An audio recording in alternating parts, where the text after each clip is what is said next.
Jelang penetapan hasil pemilu 2024, paslon nomor urut 3 Ganjar Pranowo Mahfud MD siapkan gugatan sengketa Pilpres ke Mahkamah Konstitusi.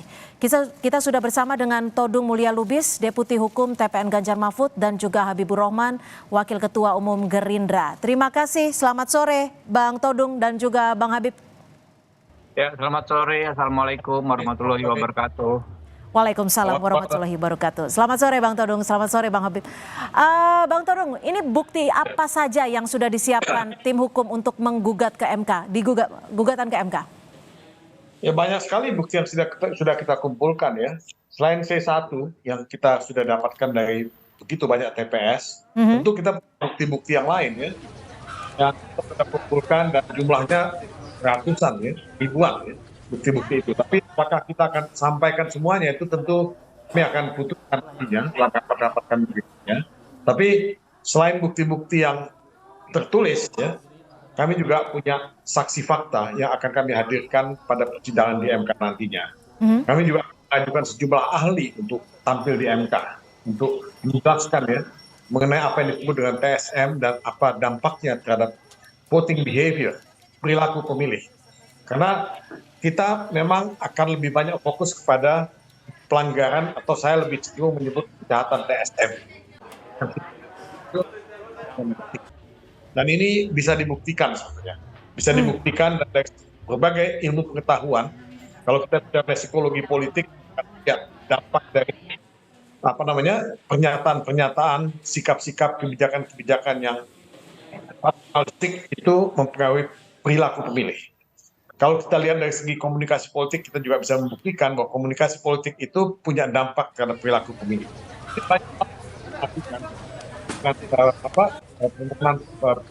Kita ke Mahkamah Konstitusi nantinya, dan saya harap Mahkamah Konstitusi terutama hakim-hakimnya bisa melihat kasus ini dengan lebih jernih, ya, tidak dengan semata-mata perhitungan angka, ya, perolehan suara. Menurut saya tidak akan menyelesaikan persoalan. Oke, Bang Todung, ada bukti tertulis, saksi fakta dan ahli. Untuk saksi faktanya dikabarkan ada seorang Kapolda. Siapa ini? Ya, saya tidak mau menyebutkan namanya lebih dulu, tapi kita sedang mendiskusikan itu secara internal ya, bagaimana kita akan menampilkan semua saksi-saksi dan ahli yang akan kita ajukan nanti. Artinya Kapolda aktif? Tunggu aja sampai sidang di MK nanti. Tunggu saja sampai sidang di MK. Baik, saya ke Bang Habib. Bang Habib, akankah melakukan persiapan khusus untuk menghadapi gugatan ke MK ini? Ya, kita sudah sangat siap ya, walaupun nggak perlu persiapan yang khusus-khusus amat, tapi kita memang siap. Konsekuensi kita menang tentu pihak yang nanti merasa dikalahkan, merasa kalah, tentu akan mengajukan upaya hukum ini. Ini adalah upaya konstitusi, ya. Hak teman-teman diajukan, dan kami akan hadir sebagai pihak terkait. Tapi kalau kita bicara soal TSM, ada dua hal besar yang menurut saya perlu kita garis bawahi. Pertama, ya, sejak diundangkannya Undang-Undang Nomor 7 Tahun 2017, jelas rezim TSM itu ya menjadi objek dari Bawaslu. Lalu praktek terhadap apa yang diatur di Undang-Undang 7 tahun 2017 adalah sengketa Pilpres tahun 2019, di mana waktu itu kami sebagai pihak pemohon ya, kami juga mengajukan argumentasi yang sama seperti kurang lebih disampaikan rekan-rekan saat ini, dan itu ditolak. Jadi kalau kita melihat undang-undang itu, satu aturan tertulisnya, yang kedua prakteknya. Aturan tertulisnya itu Undang-Undang Nomor 7 Tahun 2017, yang kedua praktek terhadap aturan itu yaitu PHPU Pilpres tahun 2019. Dua-duanya ya menegaskan bahwa kalau TSM itu ada rezim pengaturannya dan penindakannya sudah dialihkan ke Bawaslu. Jadi berbeda kita bicara TSM ya saat ini dengan TSM sebelum diundangkannya undang-undang tersebut. Seperti yang terjadi di pilkada-pilkada yang pernah disebutkan oleh Prof. Mahfud. Nah, kemudian kalau kita bicara soal TSM, kami juga percaya diri bahwa justru sebaliknya, kami ini sebenarnya ya adalah korban dari kecurangan yang TSM, walaupun kami menang, ya. Walaupun kami menang, karena dari kasus-kasus yang sudah terbukti banyak sekali mengarah bahwa memang TSM, mulai dari kasus PJ Bupati Sorong, ya, kemudian kasus kepala-kepala daerah Oke. yang dinyatakan oleh Bawaslu memang sudah melanggar. Lalu kasus-kasus kementerian-kementerian yang digunakan untuk pemenangan paslon di luar paslon kami. Jadi apakah secara prosedural, ya, apakah secara substansi, Baik. kami insya Allah percaya diri menghadapinya. Oke, Bang Todung, ini ada dugaan kecurangan terstruktur, sistematif, dan juga masif. Apa yang unsur-unsur apa saja yang nanti akan dikuatkan dalam gugatan tersebut? Kalau kita melihat Undang-Undang Nomor 7 Tahun 2017, itu penafsiran TSM itu sangat sempit, hanya money policy. Tapi kan persoalan sengketa pilpres, ya, yang kita jadikan sebagai bahan untuk debat hari ini, itu persoalan yang sangat prinsipil. Kita mesti membaca pasal 22E Undang-Undang Dasar 45 yang mengharuskan pemilihan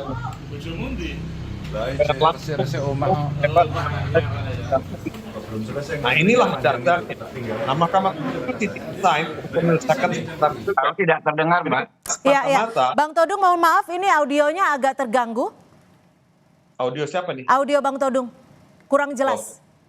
Kurang jelas. Ya, sekarang sudah jelas. Silakan dilanjutkan.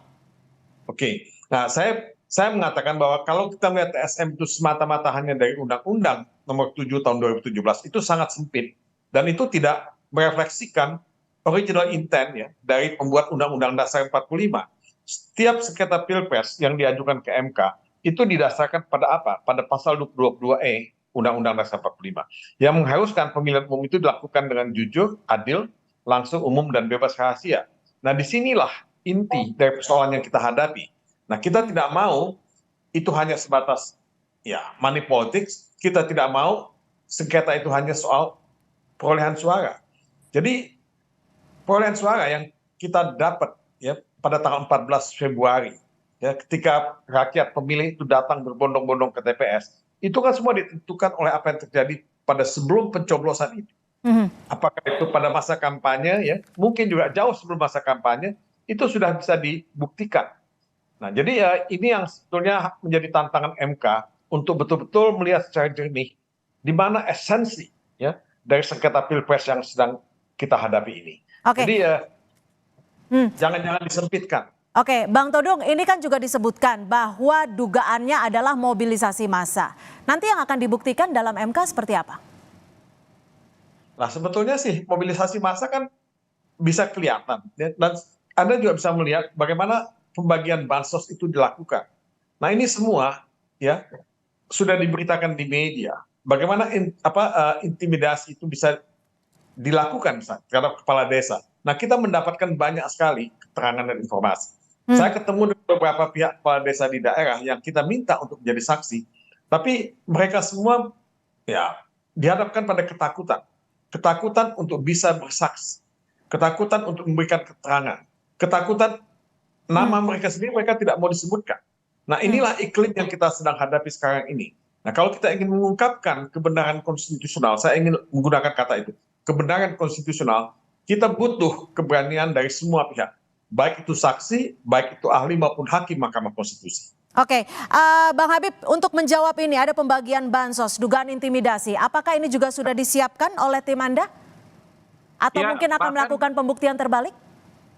Bukan, nggak ada kaitannya pembuktian terbalik, Mbak.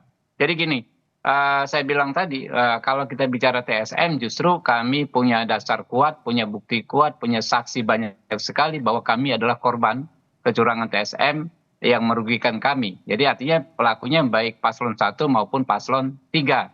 Nah, itu nanti akan kami buka juga di persidangan Mahkamah Konstitusi, ya. Kita soal adanya institusi-institusi tertentu, kementerian-kementerian, kepala-kepala daerah, PJ kepala daerah, yang memang secara terstruktur, sistematis, dan terjadi masif digunakan untuk kemenangan mereka. Nah, nanti kan kita bisa lihat Pak Todung tentu punya dalil, kami punya dalil, kan harus berdasarkan bukti. Nah, tapi kalau soal kewenangan konstitusional Mahkamah Konstitusi, menurut saya itu kan sudah kita sepakati bersama. Undang-undang tidak bisa diabaikan oleh siapapun karena undang-undang itulah bentuk kesepakatan kita semua. Undang-Undang Nomor 7 Tahun 2017 menurut saya undang-undang pemilu yang paling sempurna yang pernah ada karena dia mengakomodir, dia mengatur, ya, semua hal ihwal terkait pemilu sampai sedetail-detailnya, sampai undang-undang ini menjadi salah satu undang-undang yang pasalnya terbanyak dan undang-undang yang tertebal karena hal detail pun diatur di situ. Jadi apa yang kita risaukan, apa yang kita cemaskan, apa yang kita persoalkan, apa yang kita gugat sebenarnya bisa dilakukan sejak jauh hari ya. Oke. Pada saat pemilu ini berjalan. Jadi bunyi TSM ini ya kan ya yang kami dapat baru setelah penghitungan suara ya, setelah quick count dinyatakan ada yang kalah lalu mulai bunyi TSM. Padahal ya berbagai sengketa kan bisa diselesaikan sebelumnya. Misalnya macam-macam di buku keempat Undang-Undang Pemilu ya, itu satu buku sendiri mengatur soal mekanisme bagaimana merespon berbagai bentuk kecurangan. Ada mulai sengketa administrasi ya, pelanggaran administrasi, ada sengketa proses, ada PHPU dan semuanya punya turunan-turunannya. Dan kalau kami ya sebagian besar kami tempuh dan sudah memiliki kekuatan hukum. Nah, sehingga sekarang kalau ada teman-teman mempersoalkan banyak hal mulai dari soal kewenangan Mahkamah Konstitusi, kami juga punya ya banyak sekali ahli ya yang akan menyatakan penguatan argumentasi bahwa memang Mahkamah Konstitusi itu punya kewenangan yang memang khusus ya, yaitu mengadili perkara yang bisa berpengaruh terhadap hasil pemilihan. Nah ini sehingga kesepakatan-kesepakatan konstitusional kita menurut kami ya haruslah kita sama-sama hormati. Baik, Bang Todung, ini justru Bang Habib menyebut sebagai korban. Bagaimana Anda melihatnya ini? Apakah juga tim Ganjar Mahfud akan melakukan pembuktian terkait dengan dugaan manipulasi suara? Tapi dijawab setelah jeda, tetap bersama kami di Kompas Petang. Terima kasih Anda masih di Kompas Petang. TPN Ganjar Mahfud siap gugat kecurangan pemilu di MK. Dan kita masih bersama Bang Todung dan juga Bang Habib. Saya akan kembali ke Bang Todung. Bang Todung, ini kan tim IT Ganjar Mahfud menemukan adanya algoritma yang menahan sekitar 17%. Ini apakah nanti akan dibuka juga nanti dalam gugatan, dan apakah juga nanti meminta KPU untuk membuka data secara belak-belakan? Ya itu salah satu tentunya algoritma yang bermain ya, yang membuat angka Ganjar Mahfud itu stuck ya pada 17%. Itu aneh ya. Saya sangat sulit untuk memahami logika algoritma seperti ini. Tapi itu terjadi karena itu bisa di-setel dan ini yang harus diungkapkan di sidang di Mahkamah Konstitusi. Nah, yang saya ingin katakan dalam kaitan ini adalah TSM. TSM yang memang tadi dikatakan oleh Saudara Habib diatur dalam Undang-Undang Nomor 7 tahun 2017. Memang itu undang-undang sangat banyak pasal-pasalnya, tapi kan tidak berarti bahwa undang-undang yang pasalnya banyak itu undang-undang yang lengkap dan yang baik ya. Banyak hal-hal yang tidak diatur, ada kekosongan hukum dalam Undang-Undang Nomor 7 tahun 2017. Karena kalau kita baca Undang-Undang Nomor 7 tahun 2017 itu, yang namanya TSM itu hanya money politics ya. Yang lain itu tidak masuk money politics sebetulnya. Nah, kedua, itu jadi domainnya Bawaslu. Nah, kalau kita baca pasal 22E Undang-Undang Dasar 45, itu tidak mungkin yang namanya TSM itu hanya menjadi domain dari Bawaslu. Itu bisa menjadi domain dari Mahkamah Konstitusi. Nah, disinilah desain konstitusional dari penyelesaian sengketa Pilpres mesti dikembalikan kepada maksud pembuat undang-undang dan fungsi dari Mahkamah Konstitusi itu sendiri. Kalau tidak akan mendapatkan kebenaran yang konstitusional oleh pemilu ini. Nah, ini yang menurut saya mesti difahami, dan hakim-hakim MK mesti berani keluar dari ya perangkap yang ada pada mereka sekarang ini. Kalau tidak, kita akan dihadapkan pada ketidakadilan konstitusional. Ini yang akan terjadi nanti. Saya ke Bang Habib. Bang Habib, ini kan di Ganjar Mahfud ini juga ada sosok Mahfud MD yang juga mantan ketua MK, yang memang diduga juga sudah mengetahui bukti-bukti apa saja yang memiliki nilai yang kuat. Bagaimana Anda akan menghadapi sosok beliau ini? Ya, kita tahu ya Pak Mahfud pernah mempraktekkan ya TSM ini di Mahkamah Konstitusi, tapi yang Pak Mahfud sebut, yang Pak Mahfud rujuk itu adalah TSM era sebelum Undang-Undang Nomor 7 tahun 2017. Ketika waktu itu belum ada aturan detail memang ya, ada semacam pending ya di Pilkada Kota Waringin Barat kalau nggak salah, mulainya kan dari situ. Tetapi itu semua sudah diatur secara jelas ketika undang-undang itu diundangkan, Undang-Undang Nomor 7 tahun 2017 ya. Nah, soal argumentasi abang saya Todung Mulya Lubis, bagaimana MK mengacu ke konstitusi seolah-olah mengabaikan undang-undang, itu sebenarnya argumentasi yang sama yang kami sampaikan ketika 2014 dan terutama 2019 sebagai pemohon. Waktu itu ingat ya, kami mengatakan MK jangan hanya menjadi mahkamah kalkulator, tetapi salah satu pertimbangan hukum yang penting digarisbawahi ya yang di perkara nomor 1 tahun 2019 adalah tidak bisa uji materi dan sengketa PHPU diajukan sekaligus dalam satu berkas. Artinya kan kalau kita ingin mengabaikan ketentuan Undang-Undang nomor 7 tahun 2017, itu kan ranahnya uji materi. Sementara kalau kita mempersoalkan hasil pemilu itu adalah PHPU, perselisihan hasil pemilihan umum. Tidak bisa digabung dalam satu berkas. Nah mungkin memang kalau kita ada kritikan terhadap undang-undang tersebut, ya tentu kita bisa sampaikan, bisa legislative review, bisa yang namanya PHPU, ya silahkan saja, tetapi tidak bisa digabung. Misalnya dengan serta-merta saat itu undang-undang tersebut diabaikan begitu saja. Dan jangan lupa, sepertinya setidaknya 4 hakim MK yang waktu itu mensidangkan perkara 2019 sekarang masih ada. Tetapi kalau saya mengacu kepada putusan-putusan MK ya dalam berbagai hal, mereka ini konsisten ya. Beda dengan putusan di pengadilan lain lah yang kadang-kadang tidak konsisten. Mereka ini jauh lebih konsisten. Apalagi perkara PHPU Pilpres itu kan hitungan jari. Tiap 5 tahun hanya ada satu gitu kan. Jadi menurut Anda sosok Mahfud tidak begitu menguntungkan bagi TPN kah atau ya dianggap normal saja?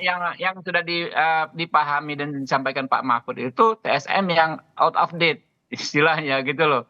Karena setelah 2017 ya kita TSM itu ketat sekali itu kita kanalisasi ke Bawaslu dan lalu diuji ya bagaimana pengaturan itu diuji dalam penerapannya itu PHP 1 tahun 2019 ya. Nah, kalau soal kemudian algoritma dan lain sebagainya secara ilmiah saya sangat percaya yang namanya quick count ya. Kemudian juga ada situs kawal pemilu ya, semua mengatakan Pak Prabowo Gibran yang menang. Yang paling penting kan ya rekapitulasi berjenjang. Baik, ditahan sampai di situ Bang Habib. Dan itu ya jelas-jelas gitu kan membuktikan bahwa memang pasangan Prabowo Gibran Tapi kalau saksi yang diajukan ini adalah seorang Kapolda, Anda kaget tidak? Atau justru Anda sudah menduga siapa sosoknya? Nggak tahu, silakan saja siapa saja, kita nggak kaget ya. Justru silakan itu hak pemohon nanti mengajukan. Kami juga sudah punya banyak sekali daftar saksi dan ahli yang akan kami ajukan. Itu biasa-biasa saja. Kita sudah beberapa kali bersidang PHPU Pilpres di Mahkamah Konstitusi. Baik, Bang Todung, kalau kita bicara soal gugatan ke MK, ini kan pasti beyond reasonable doubt gitu ya. Apakah sosok Kapolda ini yang akan menjadi kuncian Anda atau ada hal-hal lain yang saat ini mungkin masih dirahasiakan? Anda bicara mengenai pembuktian ya yang ada di MK. Nah, kalau pembuktian itu berdasarkan apa yang disebut ya pembuktian pidana yang beyond any reasonable doubt ya itu tidak akan jalan ya karena menurut saya dalam sistem peradilan konstitusional dimanapun yang dianut itu bukan sistem pembuktian pidana ya balance of probability ya ini sistem pembuktian yang lebih longgar dalam perdata. Nah ini yang harus dipelajari oleh semua kita ya semua pihak ya termasuk hakim MK karena menurut saya mencari kebenaran konstitusional itu satu tantangan yang tidak mudah. Karena itu saya meminta dikembalikan kepada fungsi konstitusional dari MK itu sendiri, menjaga konstitusi. Persoalan pemilihan umum, persoalan algoritma, persoalan yang lain-lain, itu bagian kecil dari seluruh esensi ya perselisihan Pilpres ya, yang merupakan isu konstitusional. Dan oleh sebab itu, saya kembali mengajak untuk melihat pasal 22E. Tidak bisa tidak. Kalau tadi dikatakan oleh Saudara Habib bahwa dia pernah mencoba itu, pada sidang MK 2019 dan tidak berhasil, bukan berarti itu tidak harus dicoba. Kita harus terus men-challenge Mahkamah Konstitusi untuk mengubah paradigmanya, memperluas cakrawala pemikirannya, sehingga dia bisa melahirkan kebenaran konstitusional yang kita inginkan. Nah, itu yang kita bisa lakukan. Jadi kita tidak menyerah kepada perangkap Undang-Undang nomor 7 tahun 2017 yang tidak membuka peluang untuk mencari kebenaran konstitusional itu. Oke, Bang Todung, ini kan gugatan kejahatan TSM ini kan sebenarnya bukan main-main. Anda yakin menang? Wah, saya senang Anda mengatakan menyebut istilah kejahatan TSM, ya. Sebab selama ini yang dikatakan pelanggaran TSM. Karena ini memang by design kalau kita mau melihatnya, ini sangat well planned, ya. Nah, kalau kita melihat pola pattern dari pembagian TSM, pembagian bansos, kalau kita melihat pattern pengangkatan pejabat-pejabat ya di daerah sebelum Pilpres, ini semua adalah satu pattern yang bisa membuktikan apa yang disebut terstruktur dan sistematik itu. Jadi kalau Anda tanya apakah saya bisa membuktikan, kita bisa membuktikan. Nepotisme yang dimulai dengan putusan MK nomor 90 itu membuktikan sebetulnya ada satu ya pelanggaran yang sifatnya TSM dan terstruktur, sistematik dan masif itu. Nah, ini kasat mata, ini telanjang dan tidak terlalu sulit untuk membuktikan itu. Baik, terima kasih atas perspektif Anda, Bang Habib. Bu Roman, terima kasih juga atas perspektif Anda sore hari ini, Bang Todung Mulya Lubis. Kita tunggu nanti tanggal mainnya setelah tanggal 20 Maret 2024 ya. Selamat sore. Selamat sore.